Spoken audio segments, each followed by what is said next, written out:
And welcome to all our lovely Quilters Question Time members and to all you happy stitchers out there. This is our August 2024 live question and answer session, and we are surprised that already we're not out of the summer yet, but we have got a bumper number of questions and a bumper number of people waiting up to 15 minutes in advance to join us this evening. So we've got over 30 questions, so lots to get our teeth into tonight.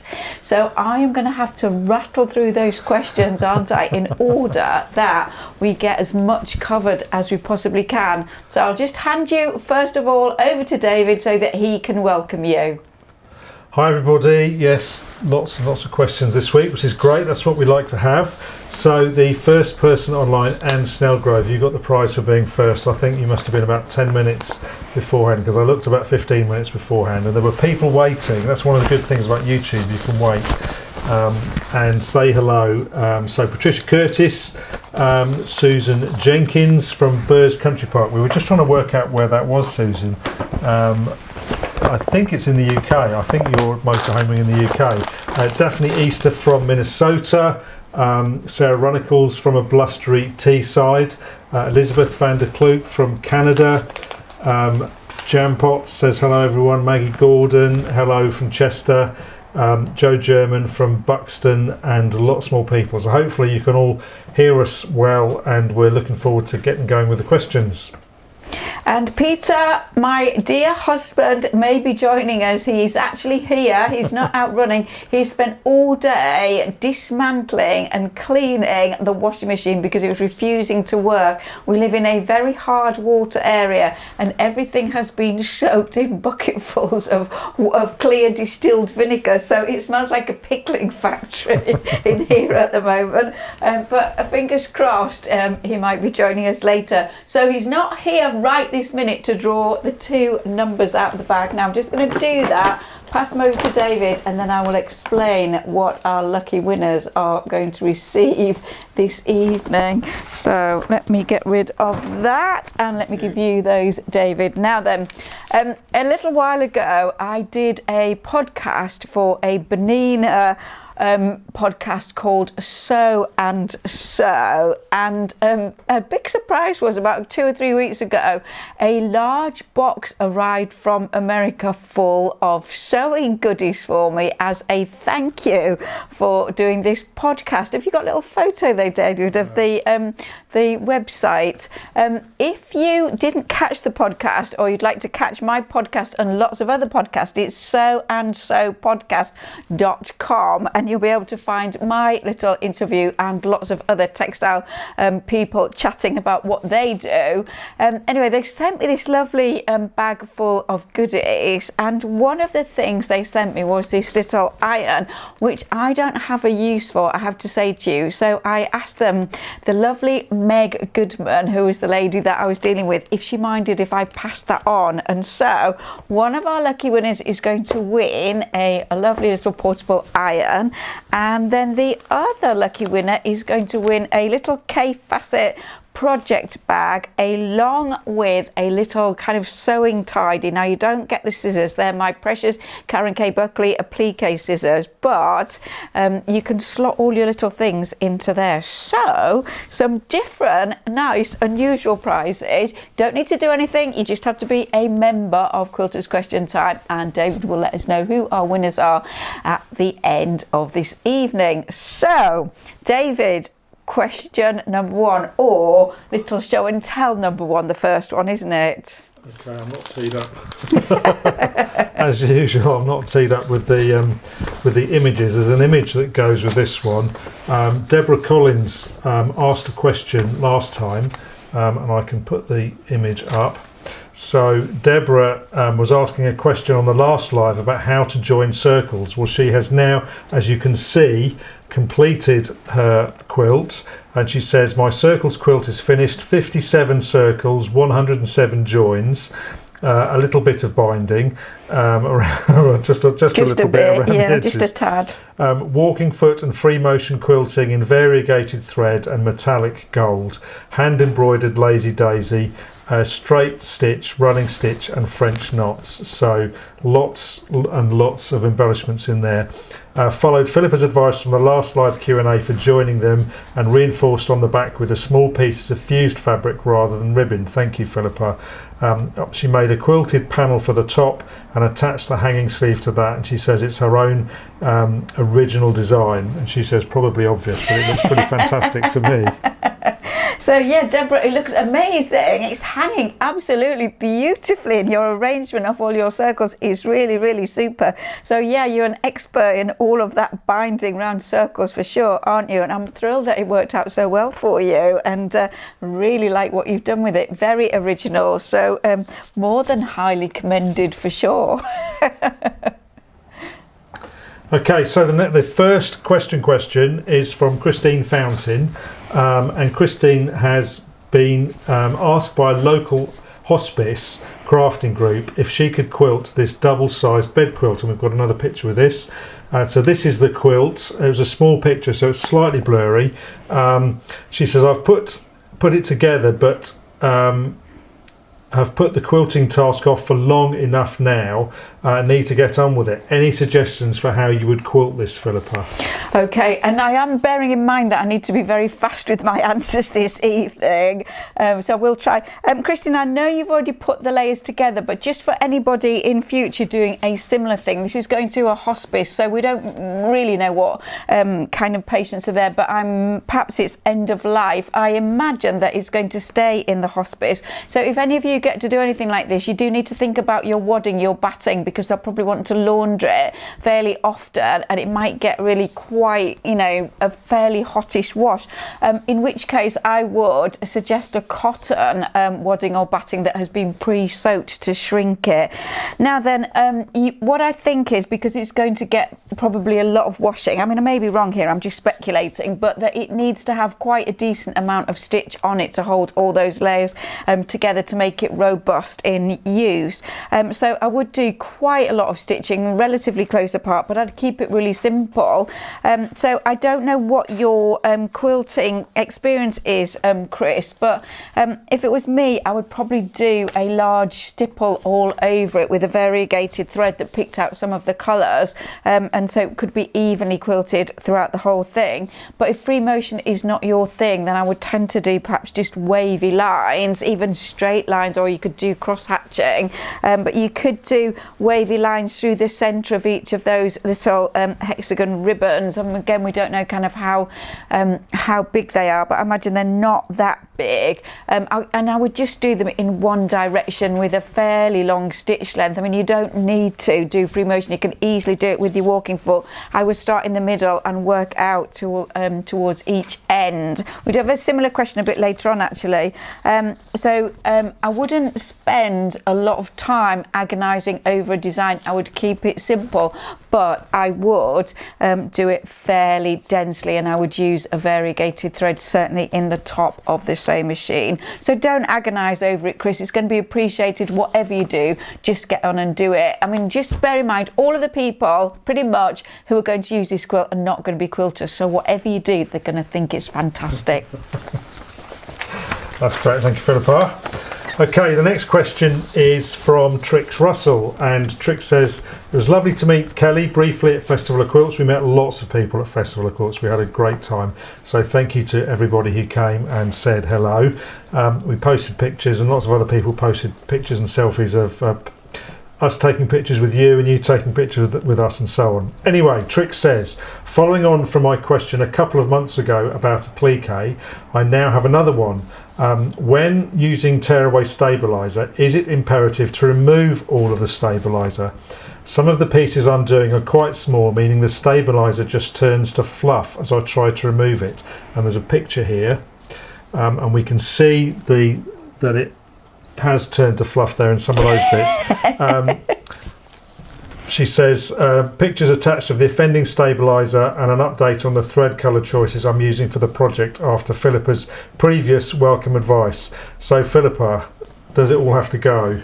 Right, hello Trix. Yes, I just have to say we had a wonderful time at the Festival of Quilts, and it was really lovely that Kelly was able to join us, and she was with us there on the Saturday. And for some of you, it'll be the first time that you managed to get to say hello to Kelly, and some of you will have met her before, but we always appreciate her input and the fact that she made the journey to come. Lovely, lovely, lovely, beautiful blanket stitch there, really nicely done, very even, really nicely done around your circles, good points on those sleeves, so well done with that. And your tension looks really great because we can see that on the back, so you're getting top marks for everything in terms of the stitch. Do not worry about those little wispy bits of stabilizers that are in there. They will be absolutely fine. They're just going to get trapped in place between the wadding, the batting and the top of the quilt there. And presumably you'll have some stitch that will really hold everything together. So I really wouldn't worry about it. I mean, there will be people out there, and I'm not saying that I'm one of them, but you know, there will be people out there with a little pair of tweezers that want to get rid of them all, but you really don't need to. So you're good to go, Trix. Okay, great, thank you. So we've got lots more people saying hello at the moment. I just had a quick look at the messages, and there's a whole bunch more messages from people. There's just an interesting one. Joe German says, can I as a member buy the one-off Chanel jacket clasp for a friend?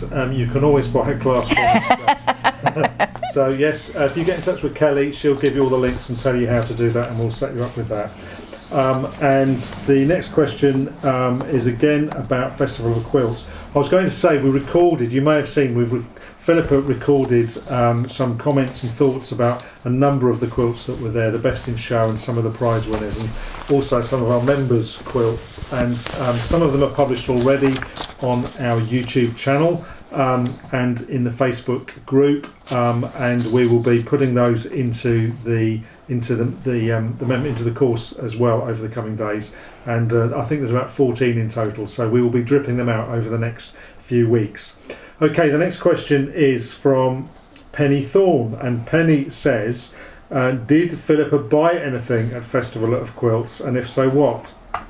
Okay, so yeah, just to reiterate there, we did do filming and we had a lot of our members' quilts in the show, and I can spot them a mile off because they're so good. But I haven't told the story about the double wedding ring one, David. I haven't, have I? I don't think so. Anyway, I was judging the Machine Quilting Overlay Award, which meant that I was looking at quilts in lots of different categories to judge the machine quilting, and I looked at this double wedding ring quilt, which I'm only supposed to be looking at the machine quilting. Stop me if I've said this, David. Have I told this before? I'm trying to. Oh well, forgive me if I have. Anyway, and so, but I was looking at the piecing of this double wedding ring, and it was just so well done, and I could tell that the seams were pressed open, and everything was really, really neat. Anyway, the next day, Thursday, the first day of the show, this lady came rushing up to me, and incidentally, our members, we know them a mile off because they come beaming up to the stand because they know us, and they particularly know me because I've been in your sewing room, and they'll say, oh, well, you feel like a friend, but yes, you don't actually know me. But anyway, this lady came up, she said, oh, I've just had Judge's Choice, I said, oh, congratulations. She said, it's all down to you, So I said, well, you know, it's actually down to you, but anyway, show me a picture of the quilt. And so she showed me this photograph, and it was that double wedding ring quilt that I knew was one of our members. So it works, it totally works. Anyway, so yes, the videos are in our Facebook group, our YouTube channel, and they will be coming into your library as they have done in previous years. So did I buy anything? I was really good. I mean, we were chatting about this earlier, and David said, well, what did we buy? We bought a lot of pasties and cups of tea and coffee, so Cornish pasties from the Cornish pasty shop, but I only bought 2 items. So I bought some fabric here, which is a beautiful jacquard cotton fabric. It's a bit of a yucky colour, isn't it? But actually it was 6.5 yards that I got for £50, and it is for curtain lining, and it's got the name woven into the selvage, and the name is, I've written it down, Canepa, and it is Italian, and the quality is to die for. Now, I may not have sufficient for these full length curtains that I'm going to do, but I'm going to put the kind of inside edge, the leading edge, with the lovely beautiful fabric, and then perhaps something not quite so nice further down. So I did buy that.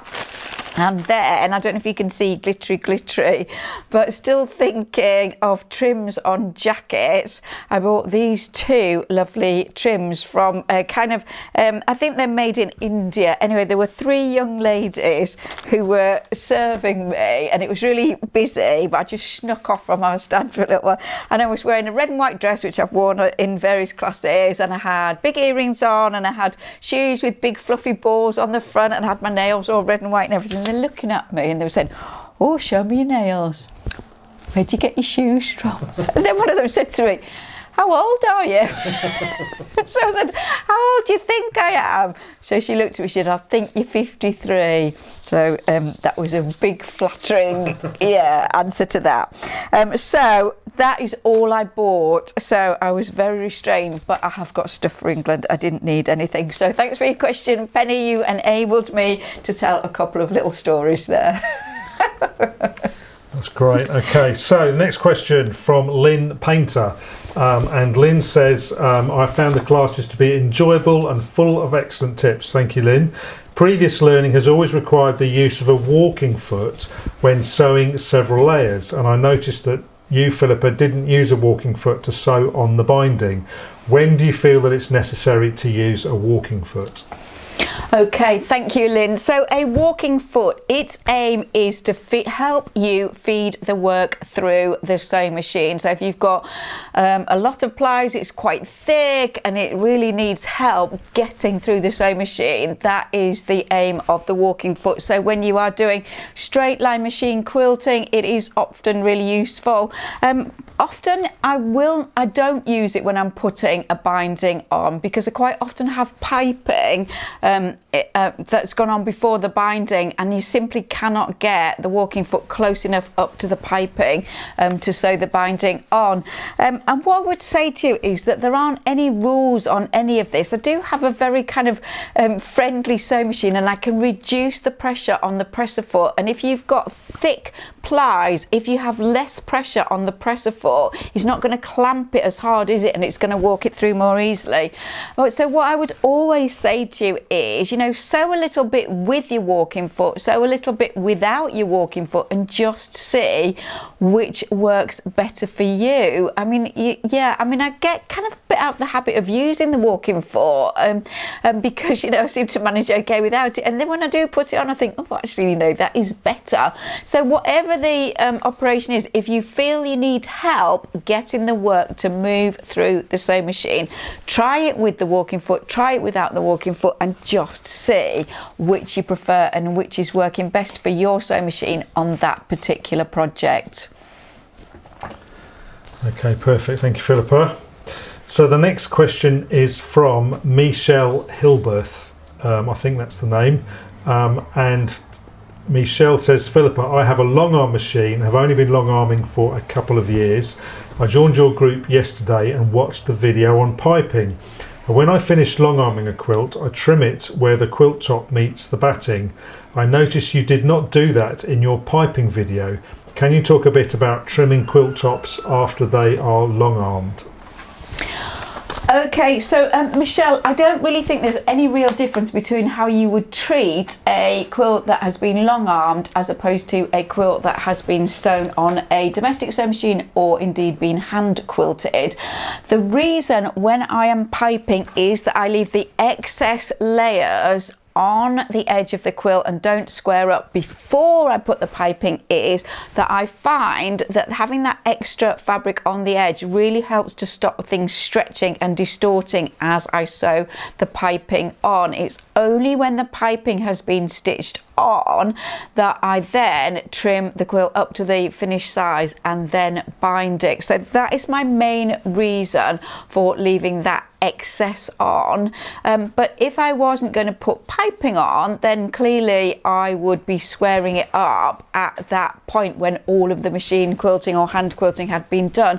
What I do think is really important, and I think this is true whether you are a hand quilter or machine, whatever type of machine you do, that your quilting goes so that the binding is full of quilted quilt. If you stop at the point, you know, where the binding is going to go on, it's much more wavy, it's not held in such a stable way, and it makes a big difference. And if your quilting design isn't such that you would quilt into that excess seam allowance where the binding is going to go, I suggest you put a row or two of zigzag stitching into that area, which will be covered by the binding, because it will make the binding go on much more easily and the whole thing will be much flatter. So don't think that there are any real differences. You know, the end result as you're about to put the binding on is really basically the same, whether it's hand quilted, machine quilted or long arm quilted. So I just treat it in exactly the same way.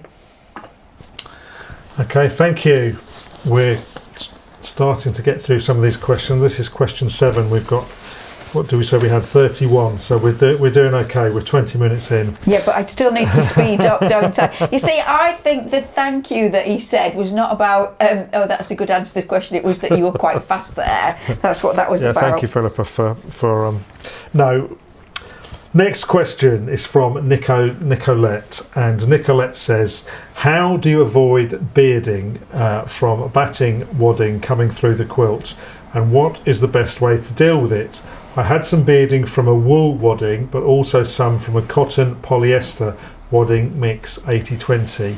How do you avoid bearding, and possibly what is bearding? So bearding is where you get some of the fibres of the wadding or batting working their way through the weave of the quilt and sitting on the top surface of the quilt. They may just be little fibre bits, they may go into little bally bits, a bit like when you get a pilled sweater or something like that. And one of my most favourite bits of kit in the laundry basket is my bobble buster, which shaves the little bobbles off sweaters and things like that. It really rejuvenates your clothing, but you need to be really careful when you're using those things when you're going over seams, because you can actually cut into the actual fabric. So I wouldn't really suggest a bobble buster. I mean, basically what I think is your main issue is that your fabric is relatively loosely woven and it allows the fibres to come through. I have to say, in all the years that I've been making quilts, and that goes back to utilitarian quilts and to exhibition quilts, I cannot think of a time where bearding has been a problem. I do tend to use very felt-like cotton waddings and battings because I like their stability, particularly for exhibition work. So yes, the type of wadding and the more kind of loose the fibre is in terms of the construction of the wadding or the batting, the more likely that is to migrate through the fabric. But the more open the weave is, then the more likely it is to come through. And a lot of quilting fabric is not fantastically tightly woven. You hear me bang on endlessly about art gallery fabrics and cotton poplin type fabrics and cotton lawn type fabrics, which are very tightly woven and will just last better in wear because they're just more robust. They've just got more fibre to them. So I would look at the fabrics that you are using, and I would explore. I mean, if you can find a place that does a little wadding, I would Google it, a little wadding kind of sample pack that shows you different kinds of wadding. You get hold of that and you'll be able to kind of pull at them and feel them and see which ones you think are going to possibly do that as well. So those are my two major thoughts on that. The other thing I would say to you is you can get darker coloured, so you can get black waddings and you can get coloured waddings. So wherever it is appropriate, you know, if you had black fabrics and a black wadding, it would be less noticeable if you did have that as an issue. So that is just something to just keep in the back of your mind in the future when you are buying wadding. Okay, thank you. So the next question is from Patricia Curtis, and Patricia says, our sewing group decided to try our hand at panel quilting, and we've got the picture teed up. So here is Patricia's panel quilt. The panel I chose is for my brother who lives in Maine. My question is, I have no idea how to quilt the panel itself. I thought about stitching around the objects and maybe some thread painting as well. I've attached a picture. Thank you so much. Your expertise is always appreciated. Philippa, how would you quilt this lovely picture on this quilt? Okay, actually quite interesting that I was looking at a lot of kind of panels and pictorial quilts when I was judging at the Festival of Quilts earlier in the month, and quite a lot of scenes that were quilted very nicely, so I'm going to take inspiration from that. I think you need to keep it relatively simple. So all of the sky I would tend to do with radiating straight lines out from that sunburst, and I would keep that going over all of the sky. So even the areas perhaps where you've got cloud formations, unless you particularly want to just keep it within the printed sun ray section, and then you would just I say just, then you could free motion around the cloud sections. But I think I'd be tempted just to keep it all radiating out from that point. The wave sections, yes, I would continue that theme. So if you look towards the shoreline, you've got some really quite definite lines that you can follow, and you can just interpret that through the whole of the sea area. They will get tighter together as they go out towards the horizon there. A little bit of wavy line work, but make it distinctly different from the sea, but a little bit of wavy line work on your sand area, not too much of that. And then you've got some grassy kind of duney areas, and then cliff areas with greenery, and you've got a tree there. I would free motion around those. You don't have to stick really closely to the lines. You can keep it all fairly kind of sketchy, and then just maybe do a bit of outlining, maybe put a little bit of kind of brick work, a little bit of masonry line work into the lighthouse, and perhaps just a little bit onto the house, which looks quite small. So I'd keep it fairly simple, but within that you're going to have a lot of variety. You're going to have the opportunity to play with different threads, which you can mix up. I suggest a 48 shiny polyester in the top, bottom line in the bobbin, and you could put some variegated threads in there as well. So we want to see it when it's finished, Patricia. I was just about to say that. We definitely need to see it when it's finished. Send us a picture and we'll show it. Okay, so the next question is from Crystalla Ward, and Crystalla says, please can you advise which wadding is best to create a nice drape for a cotton quilt? It needs to be washable too. Okay, oh Crystal, it's such a hard question because everybody likes different things with waddings, and there's such a range out there.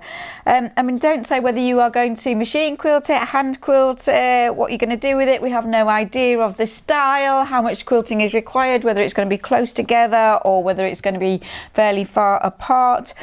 If you want a very easy washable quilt, then polyester is the way to go with that. You can have low loft polyester, so not very springy. You can have a high loft polyester. That's easy to hand quilt, a little bit more tricky with machine quilting because the layers do slip a little bit against each other, but if you use some spray adhesive to hold the layers together, that would work for that. A mix of polyester cotton can be nice if you want something that has got more natural fibre, a little bit more breathable.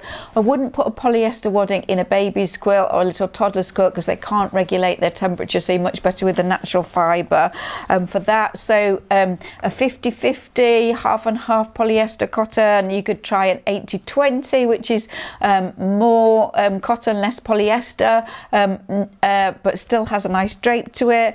Really lovely drape is a wool wadding, but that's not great if you're going to laundry it by machine often, so wouldn't suggest that. You could look at bamboos. I'm not a massive fan of bamboo waddings, but some people do like it. So again, we did just mention earlier, you know, if you can find a little place that'll send you a little sample pack of different types, it is worth it. But hopefully that has given you some pointers there. Thank you. So oh, Patricia, yeah, Patricia's online watching, who has the panel quilt, and she says she's excited to finish this, so that's good. We're excited to see how you get on.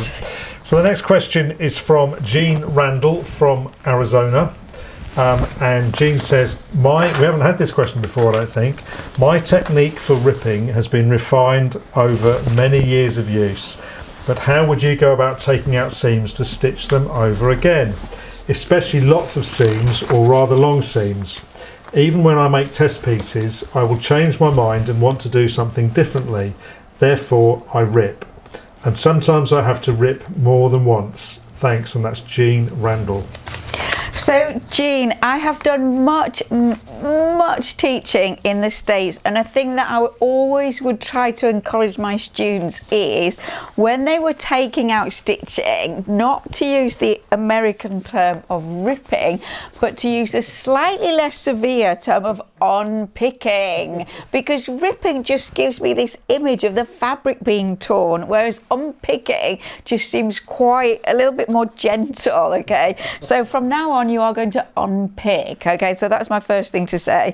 Now then, I have done such a lot of unpicking over the years. Don't think that I get it right. I am just incredibly persistent, and I tend to use two things. I tend not to use an unpicker, not a ripper, an unpicker. I do have one here and I do use it occasionally, but it doesn't get used very much.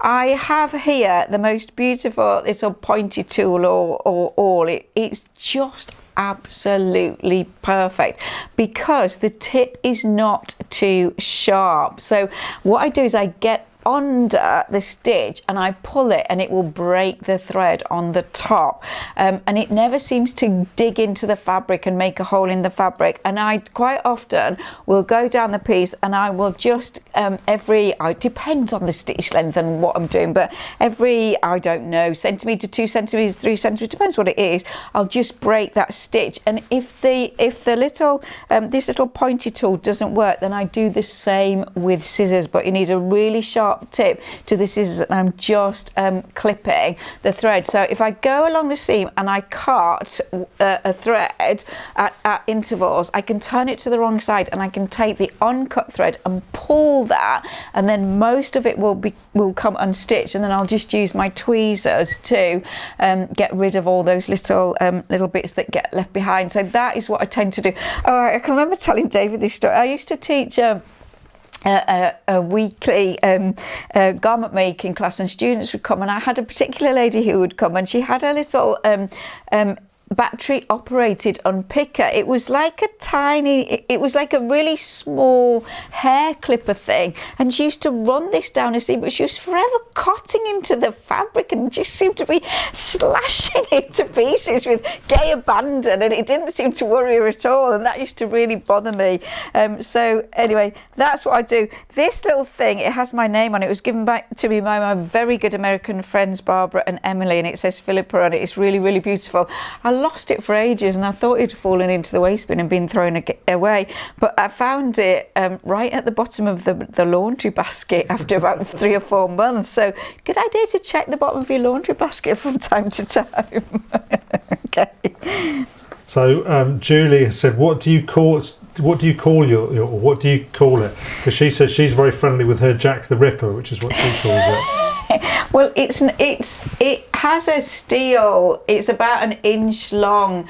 I mean, it's really like a tapestry needle. I do wonder if it is a tapestry. It's straight, but it's not a very sharp tip. It's not pointy. It is rounded. It is like a tapestry needle. Yeah. But I do quite often use a tapestry needle for the same thing, actually. So yeah. Okay. Nancy Hedrick Branch, she says ripping or picking. She calls it her reverse sewing technique. Yeah, exactly. Which is good. Okay, so the next, well, it's not a question, it's Coralie Leon, who has been with us for quite a while. And Coralie just wanted to let us know that she was still very much engaged with the group and still using Philippa's classes. And she says, I've made a throw pillow as an off to college present for my grandson who will be living in the dorm, and she wanted to send the pics along for that. So I'm just going to put the I haven't got it teed up, so I'm just going to put that up now while Philippa talks about it. Well, and also, so what Coralie says is that her grandson is going to be studying engineering in hopes of getting employment in the race car business. That sounds very exciting. So she bought a t-shirt, made him a pillow in the school colours, which are green, black and gold. So it's fused, lightly padded and lined, 2 rows of piping with a wide border, and the zipper is hidden in the black stripe on the back. And we do have a cushion clasp that shows you that, and lots of other things, including 2 patchwork pattern cushions. So if you fancy making beautiful cushions like Coralie's, there is help at hand should you need it. So thank you for sending us that. It looks really fantastic, really glad to see it. Pregnant pause there. I'm sorry, I'm just trying to work out. I've got several pictures for Carol, and I'm just trying to work out which one it is I need to tee up. Okay, thank you, Coralie. It's always good to hear what people are up to. So the next question is from Carol from Plymouth, and Carol says, I'm just piecing the above quilt along with your beginners course. I've made a few quilts, but I'm enjoying going back to basics and learning such a lot of new things from Philippa. Well, thank you. My piecing is so accurate with your advice. I'm using bottom line and kimono silk to piece together, and would be grateful for advice on top and bobbin threads when it comes to quilting. So I'll just tee up that, but Philippa, top and bottom threads for quilting. Thank you. Which reminds me, before I answer this question, to say that we have got 2 things coming up in terms of new learning, and I am just going to put them both together. The first one's not really pertinent to Carol's question, but the second one is.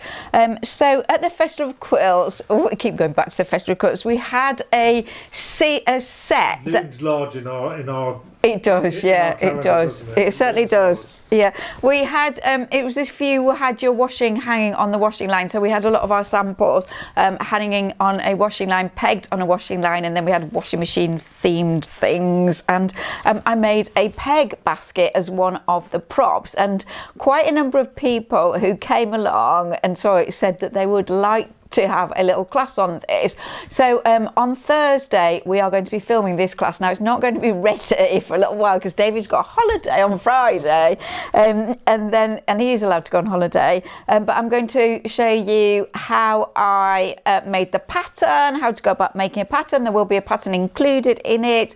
I'm going to show you exactly how to make it, and that includes this lovely fused applique with blanket stitch and pegs. And I showed it to my sister, and she said, my sister's a knitwear designer, and she said, oh, that's really lovely. What is the font that you used? I said, Stephanie, I just drew it. Okay, so that is something that we are doing, and so as I say, we're filming that on Thursday, but on the 1st of October it is our plan to do a live class which you will be able to sign into, and there will be some opportunity for interaction. But this is the one that is pertinent to Carol's question, and it's going to be fibres, fabrics and filaments. And I am going to discuss all of those things in relationship to fabrics and to threads, and the different fibres that they are made for, the different applications, all about the different fabrics.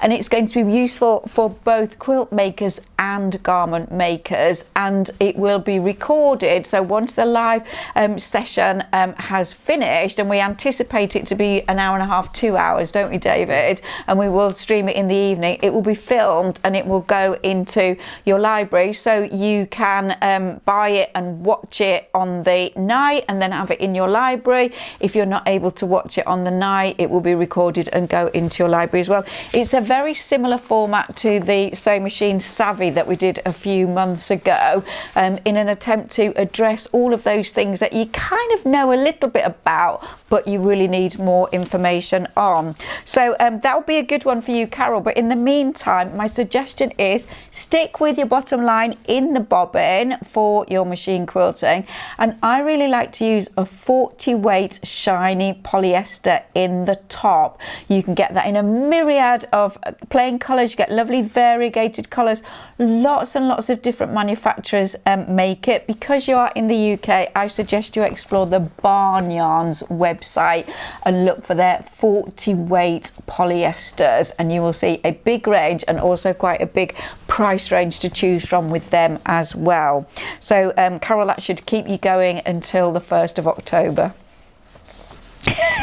Okay, so let me just, so this is the picture. So this is Carol's quilt that she's been making along with the beginners class, and those of you that have done the beginners class will recognise that. So and we can see how perfectly precise that piecing is, can't we? There is not a mismatch anywhere in sight. So well done, Carol. Okay, so the next question is from Ms. Iram Ijaz, I think that is. I don't think it's an L, it's an I. Ms. Iram Ijaz. Iram is asking the question, is it okay to use all-purpose Gutterman thread for piecing and Aurifil for quilting? Okay, so basically, sorry. No, that's my bad. I was reading the question out with the camera on you. Okay, so Iram, I hope I'm pronouncing your name correctly. You can use anything you like to sew whatever you happen to be sewing, okay? I mean, it's all going to work, but some things give better results than others. So I don't know where you live and what is available to you locally, whether you've got kind of good internet access for online shopping. I suggest that all-purpose Gutterman's polyester thread is really too strong. It's a garment making thread. It needs to stand up to all that movement that you have and all that laundering that you have with your garment. So I don't think you get really precise results with it. I think it's a bit on the heavy side. So if you only had the choice of those two fabrics, I would use the Aurifil, which is a fairly lightweight. It's usually 50/2. We're talking about cotton thread. I would use that for piecing and for the machine quilting. You could use the Aurifil for the quilting, and then refer back to the question previously, Carol's question about what to use for the actual quilting, with bottom line in the bobbin and 40 weight shiny polyester in the top. I'm not a big fan of cotton threads because they are inelastic and linty. So again, I'm going to encourage you, the 1st of October is where you need to find out a lot more, because it's a big subject and too much to say. But basically, you can do whatever you like. It is your sewing. Okay, thank you. So the next question is another interesting one that I don't think we've had well, we've had bits of it before. This is from Patty Nelson, and Patty says, I'm thoroughly enjoying your classes. I'm not a beginner quilter, and I have a 2-part question. I'm considering incorporating some silk and velvet into a quilt. I've not decided on the design yet, but what tips or do you think I need to know before using these fabrics in a quilt? And then as a secondary question, she says, I'm in the US, can you give a good source for silk?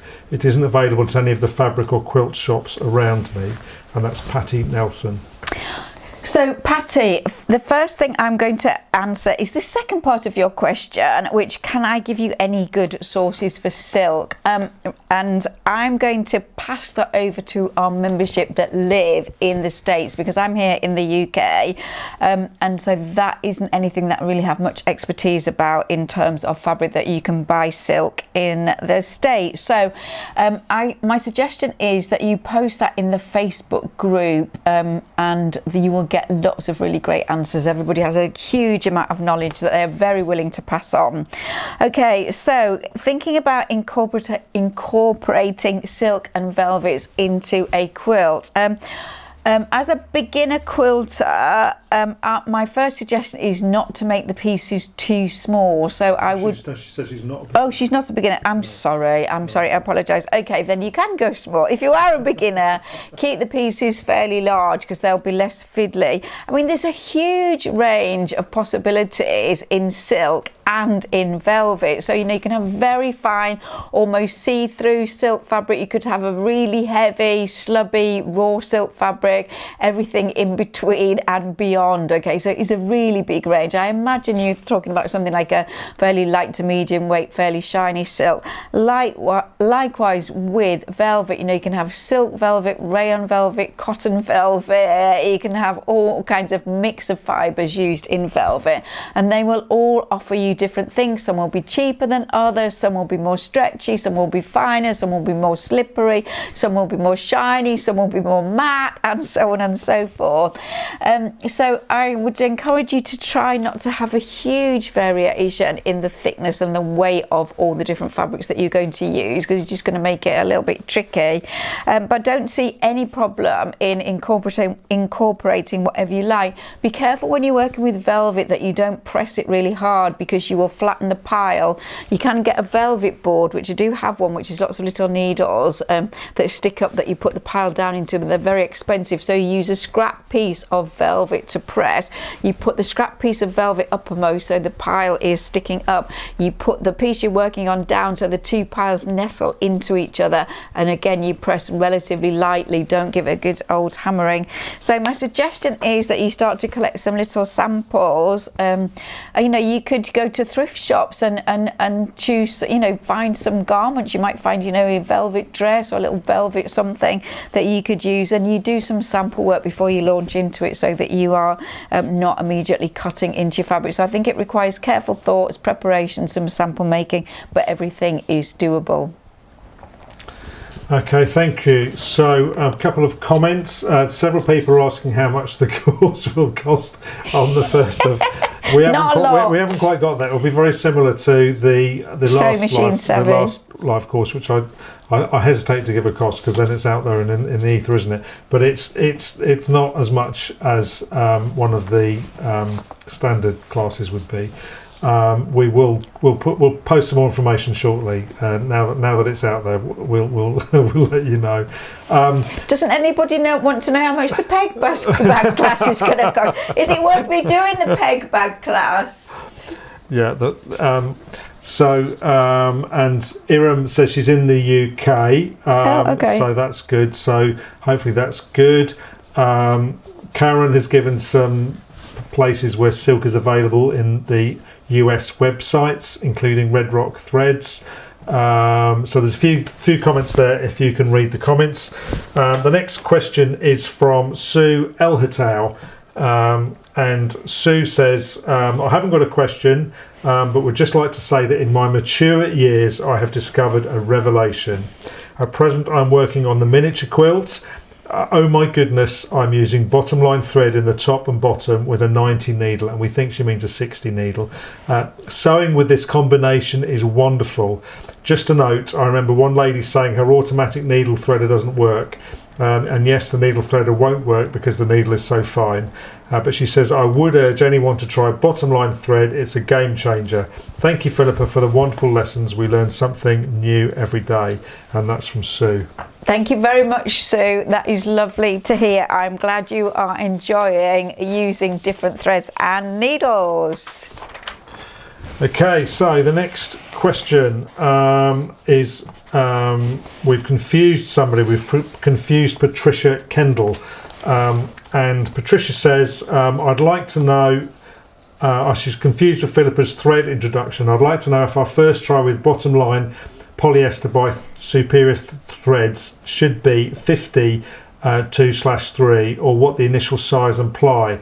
Many thanks for your masterful classes. My quilt skills are growing in leaps and bounds. Well, thank you. That's what we aim for.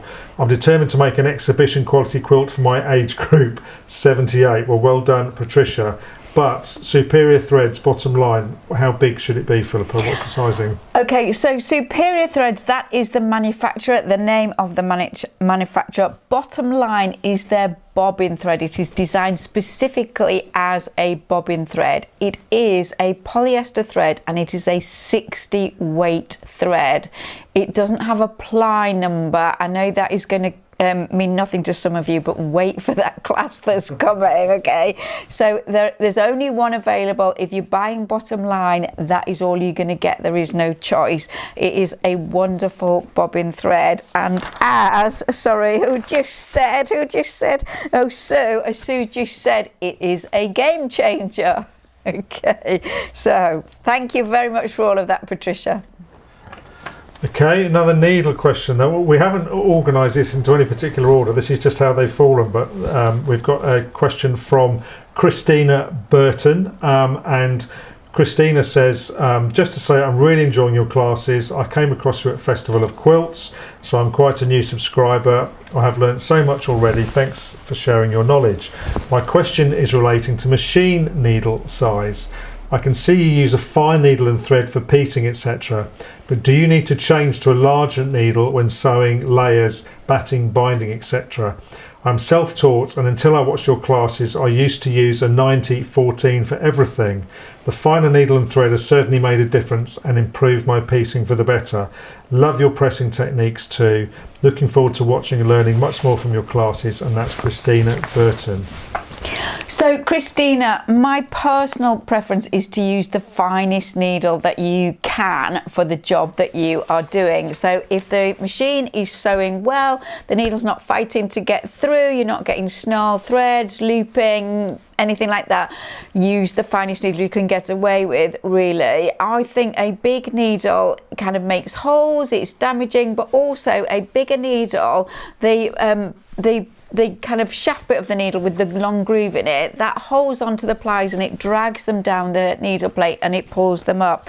Now I do make exhibition work on the whole, and I sew very slowly, but I tend to use a size 60 Microtex needle throughout. That is for everything. I will go up to a 70. I might use a 70 for binding or something like that, but generally I'm using fine threads and a fine needle. Generally it is a 60 for everything. My suggestion to you is that is a fine needle, you can easily bend it and break it, but I think that a 70 is a really good needle to use with finer threads. If you are using thicker threads, you go up to a larger size needles, but I wouldn't go from a 70 to a 90. I would try an 80. I would always go for the finest one I could do. I always think at school, when I did needlework at school, they put a size 90 14 needle in there at the beginning of term, and it lasted all term, and it was just shocking. It was like sewing with a nail. So the more classes you watch, the more you will see that I do always use fine needles. Okay, thank you. Now we've got a question. Carol was asking questions about whether she can access the course on her smart TV, as it has a larger screen on her wall. And then I posted that. I don't know how that works because I don't have a smart TV. We posted it in the Facebook group and got lots of responses, and then Carol came back and said that her husband had sorted it for her. So it's just a comment really. We've got a picture, but it's upside down. That's no good. Okay. Basically just to say that people are throwing from their iPads and their phones and their PCs to smart TVs. It is possible if you know how to do it. And if you want to have a look in the Facebook group, there are lots of people that say roughly what they're doing. Okay, the next question is from Carol Charlie. And Carol says, when quilting the sandwich with stitch in the ditch for a large wall hanging, is it best to always stitch in the same direction, e.g. top to bottom, or should you alternate top to bottom to stop any distortion? Hope I have explained myself clearly. Thank you. Okay, Carol, I will try and answer this fairly quickly because we've still got about 10 questions to answer, so I need to hurry up. So if you are doing long straight lines of quilting and you sew in one direction and then you sew in the opposite direction, you can get what's called roping, which is kind of twisty look that happens between the two lines of stitching. It doesn't always happen, sometimes it does. If it does happen, you are best to sew always in the same direction. I would tend to sew go in the middle, starting in the middle, and work out from the center to each of the outside edges. But it doesn't always happen. It depends on the size, it depends on the wadding, it depends on your sewing machine, it depends on kind of whether you're supporting the work, you know, don't let it drag. It might be a really good case in point to be using your walking foot. So as with everything, you have to try it to know. There is no one answer to that. Every situation is different. But as a general rule, I personally would tend to, first of all, try sewing all the lines in the same direction. Okay, thank you. Next question is from Judith Toth. And Judith says, please, Philippa, could you explain about pimples and dimples? And she's talking about pimples and dimples on a wadding or a batting. Which way should be placed up in the quilt, and does it really matter? It comes up time and time again in other groups, and people often argue over it, and it would be nice to hear from someone who actually knows about it and is not just guessing. My understanding was that the smoother side should face to the top. Thank you in advance, and that's Judith Toth. Okay, so as we've already chatted a little bit about wadding and batting already today, there are multiple types of wadding and batting out there, same thing, and some of it looks the same on both sides in terms of the smoothness or the texture, but some waddings do look smooth on one side and then a little bit dimply on the other side. It will be to do with how it's actually made. It might be to do with needle punching. Sometimes it's a bit like felting, the needle punches to kind of migrate the fibers together, and it may be that. I mean, as with all of these things, there aren't any rules, and the people that are trying to make rules have just been ridiculous about it. Why would you waste your time arguing about it? It's crazy. So just always the side that you like. So, you know, just get your little bit of wadding and put your quilt top on it on one side, smooth it and have a look at it, and then turn the wadding, the batting over and do the same, and you decide which you prefer. I personally do prefer the smoother side, because if I had acne, I'd want to cover it up, basically. So that is my answer on that. And thank you for crediting me as a person who knows what they're talking about. I think that you've been a bit kind there. I don't always do. I just pretend that I do, Peter. Peter's just arrived in case you hadn't noticed. Okay, thank you. So hopefully that clears that one up, Judith. So the next question is from Anne Rodriguez, and Anne says, thank you most kindly, Philippa, for sharing your experience and expertise with us all. May I please ask how you would tell a cotton fabric from polyester, and why quilts tend to be made of cotton fabric? Okay, so when quilting became popular again in the 70s, we were in an era of masses of polycotton fabric, and many quilts did use polycotton fabrics. It's just not as nice to work with, so it's more rigid. It is genuinely more plasticky, because it is kind of plastic in that sense. Okay, so it doesn't ease or mold as well. It's harder for the needle to get through it, so it doesn't needle as well. You can almost hear a kind of pocking with it. It doesn't launder or iron in the same way. You can damage it with a really hot iron in a way that you can't, well, you can damage cotton with a hot iron, but much less easily. So you do get to know just by the feel of it. It will feel more rigid. It won't feel as soft or as forgiving. It just won't feel as nice. And if you stretch it, it'll kind of stretch less. And the only way to really tell, and it won't give you the kind of the percentage of cotton versus polyester, but if you do a burn test in a safe place, cotton will burn to a kind of crumbly, ashy grey thing, and it won't smell really acrid. And polyester will burn, and it will leave a hard, plasticky, beaded edge to the burnt edge, and it will smell quite acrid. And so a burn test is your easiest way of determining it. You can't really do that in a shop. Can I just try burning your fabric, please? But anyway, that's my answer on that briefly. You will learn more about it on the 1st of October. I'm really getting these class plugs in, aren't I? There's a couple of people saying yes, please do the peg bag. Oh, good. There's a couple of other people suggesting places you can get silk from in the US. So hopefully you can. I can't remember who it was that was asking that question now. Hopefully you can see the responses there. Okay, the next question is from Diana Perler. And Diana says, love your classes, so convenient for me since I must care for my handicapped husband and I can't leave for any length of time. I was wondering if you have any quilt patterns for sale that use your techniques and markings. And that's Diana from Sisters in Oregon.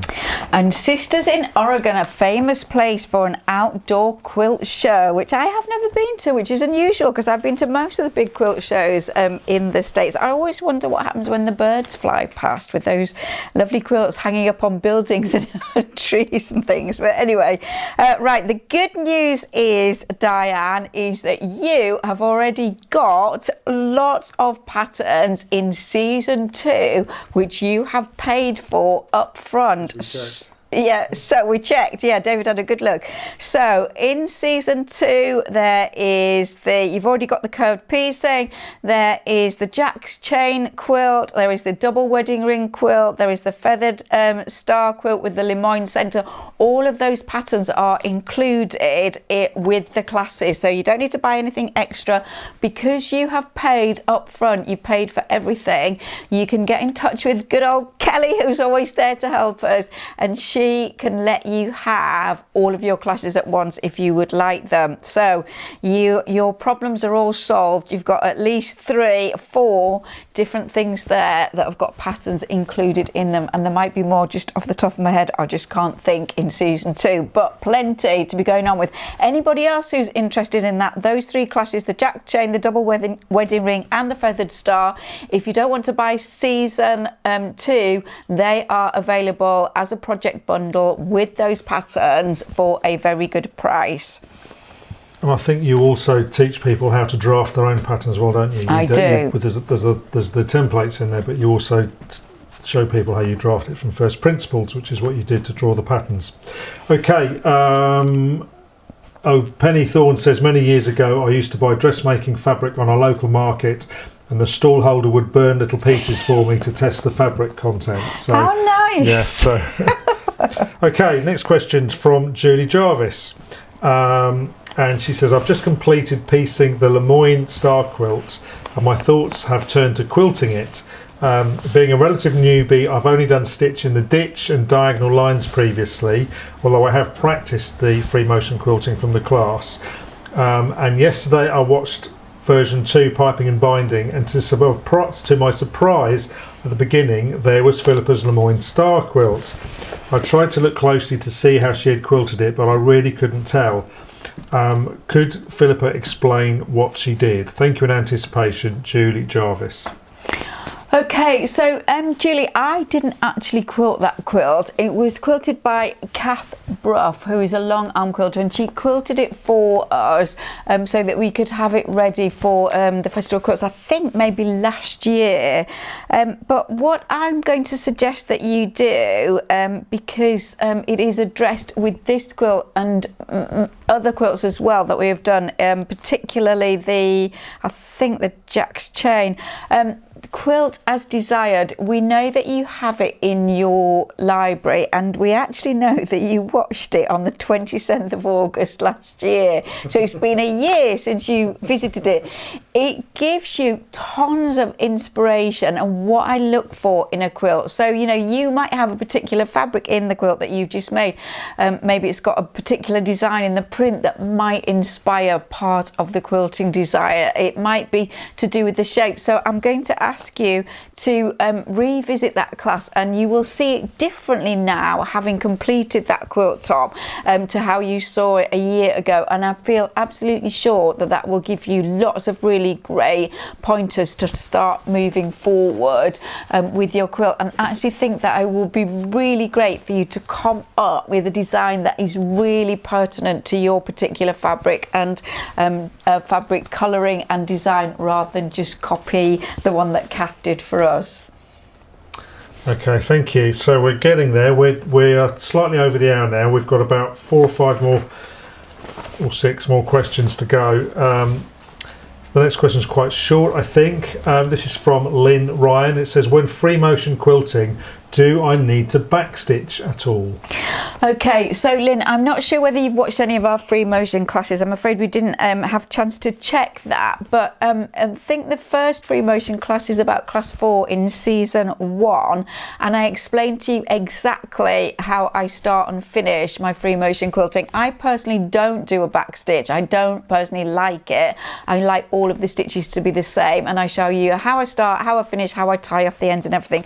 But you can do anything you like. You can backstitch 1, you can do 1, 2, 3 back stitches, just clip your threads, whatever you want to do. You can stitch in place, entirely up to you. But I do suggest you watch the class and make a few little samples and try different ways of starting and ending your lines of sewing and see what you personally prefer. Okay, so the next question is from Laurie Abbott Herrick. And Laurie says, I have trouble with getting beautiful corners on my bindings. I would love to see some techniques. Thank you. Well, we have a class on that. So we had a look, and Laurie has signed up for the $1 trial, but she hasn't had a chance to watch the class yet. She's got 14 days from when she initially signed up to watch it to see what she thinks before we get her in touch and ask her for more money. So it tells you absolutely everything there, Laurie. I can't say anything else. The class is waiting for you. There's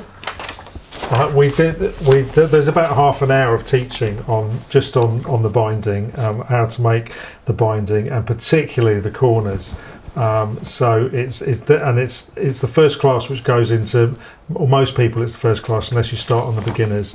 I think it's longer than that, yeah, David, because we spend a long. Yeah. Well, there's piping and binding. There's all sorts Yeah. of things in the class. It's a 3-hour class, but there's a big chunk of it on the binding. Okay, so that's that question. Next question is from Karen Disk, and Karen says, I'm loving the online classes. The hardest part is finding the time to sit down and enjoy them. You're not on your own there, Karen. That's when we were at Festival of Quilts, that was what lots of people were saying. However, I always prefer to stitch my binding down on the front side of the quilt and then press to the back and hand stitch down. However, when I'm using a batik on the binding, I really struggle with the stitching. I've tried numerous needles and I find none are perfect. I have the easiest time pushing a sharp number 9 through the batik. The eye is small and a bit difficult to thread. I'm using a polyester sewing thread. So any comments on that, and I will put the picture up of the needle. So, sorry, it's Karen. Karen, the reason that you are having difficulty hand sewing your binding down when you use a batik, and I do suggest a batik often for a binding, is because it's a very tightly woven, high quality fabric. So it's going to be fantastic in wear on the edge of your quilt, but it does mean it's difficult to get a needle through. So you're saying a sharp number 9. Yeah, I mean, I wouldn't be going any bigger than that for sure. So that's a good size needle. I tend to use embroidery needles for that hand sewing. They're a little bit shorter and they're a little bit easier to thread. I mean, you could try a 10.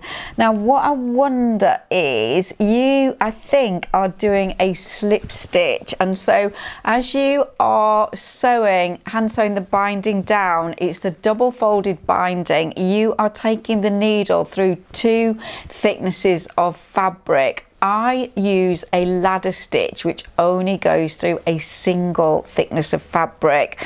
So I'm going to suggest that you have another look at the hand sewing that I do on the binding, and try the ladder stitch that only goes through a single thickness of fabric, because you may find that that makes it easier. You're going through half as much fabric, aren't you, if you do that.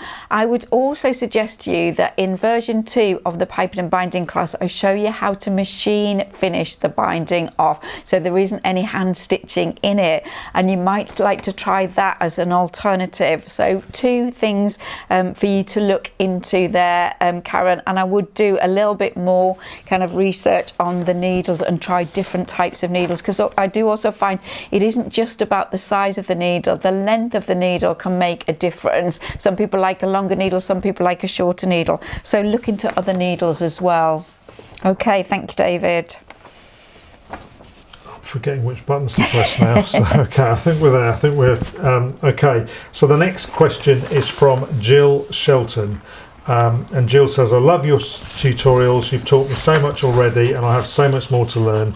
I haven't even started some of the classes yet. I wish I'd found you years ago. I'm going to make a quilt from favourite baby clothes belonging to my niece's 2 little girls. This is a long-term project and I'm at the planning stages. My question is, how can my favourite clothes are made of different materials and weights. Cotton dresses, t-shirt cotton, baby grow, smock needle cord and woven fabrics of unknown origin. How can I combine these different fabrics to make one quilt, or can I combine them? There's a little bit more information, but I'm going to leave it there for now. Philippa, what are your thoughts on that? Okay, so Jill, what I would say, without seeing all of the fabrics, it's a little hard to be able to offer advice, but the very fact that they're for babies and small children means they'll be fairly lightweight and fairly soft, all being well. So I would think that it's absolutely fine to combine all of them together, but think about things like the needle cord. You know, don't necessarily think that you have to put that into piecing. So could you use that as sashing? Could it be as a little post between the sashing? Could you use that in a border, or could you pop it perhaps in a little bit of a plique, something like that? Raw edge applique where you're not having to turn the edge under. So think very carefully about the different fabrics and how you're actually going to use them and where you're going to use them, and make easy choices in terms of what you've got. I'd be a little bit cautious about fusing too much on the back of a knitted fabric. You might get away with not doing that. If you are going to fuse something on the back, you can get a special stretch interfacing. Some of them have little slits in the interfacing that allows it to move, because you don't want to make that too kind of rigid really, and you might get away with not having to do that. Again, depending on where you use it, you know, you could use that again in a plique and you could fuse it again with the raw edge. So I certainly would do a little bit of sampling, think very carefully about what you're going to do and use those more difficult fabrics in easy places. So yeah, all good. And I'm just David's just dealing with winners, but it just did say that we gave you some good advice about tension a few years ago. You're having a lot of problems, you tried everything, and what actually was the outcome in the end was that you have a brother sewing machine and it has 2 different styles of walking foot, and you had the incorrect walking foot. So you solved that by finding out which the right foot was and getting that. So just for brother people, that might be useful information. There are 2 styles of walking foot. Make sure you've got the right one for your sewing machine.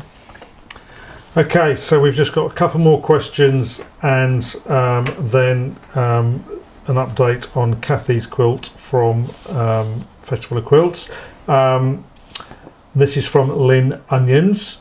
If you are quilting something similar to the Dream Big panel, I have my own applique on top and want to quilt big petals with dense quilting in the middle. Do you do the big petals over the whole top first and then fill in, or do you work your way out from the middle? Okay, so there's been a very popular, a lot of you will be able to visualise it, we don't have a picture, but it's a printed panel of a really big flower and it's densely quilted in, and you see lots of them on the internet. It's a really attractive pattern and it's something where people have explored all kinds of free motion machine quilting within each of the petals.